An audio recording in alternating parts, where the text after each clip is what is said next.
bigas ng piso hanggang 2 piso kada kilo. Tingnan po ng Department of Agriculture na sapat pa naman ang supply ng bigas ngayong Hunyo. Sus, nalusa naman taon nila, uy. Kataas naman sa presyo sa bugas. Sakto dyan ka, Mare. Grabe na kayong pagsaka sa presyo sa bugas. Hoy, mga Mare, ang paagi na dyan nato ani ang problema sa presyo sa bugas. Nga mahal na kayo karon ang pagtanong mo mais. Kaya pwede kining alternatibo sa bugas nga umay. Sa kamahal sa beton karon, kinahanglan kung ang pasuntion. Dali na, ato na kita sa atong daruhan, kay mananong na kita og mais.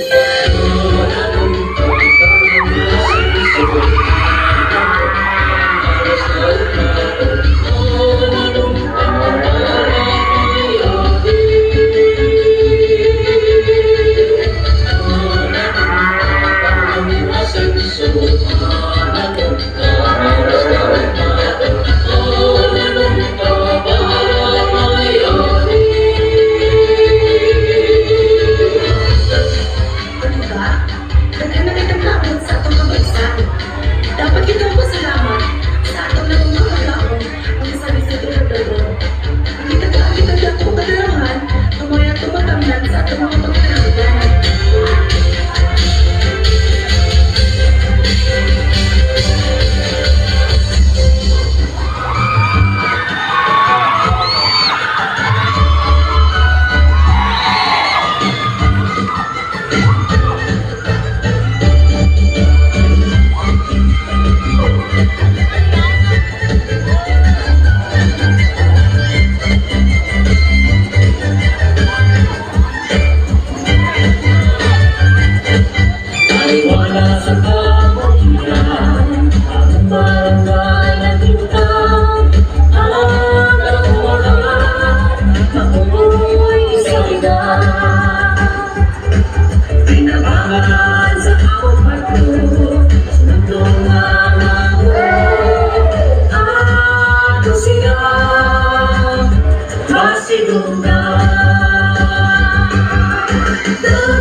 Sa Diyos kinabuyan, sa resto tayo, di panalangin.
Maupay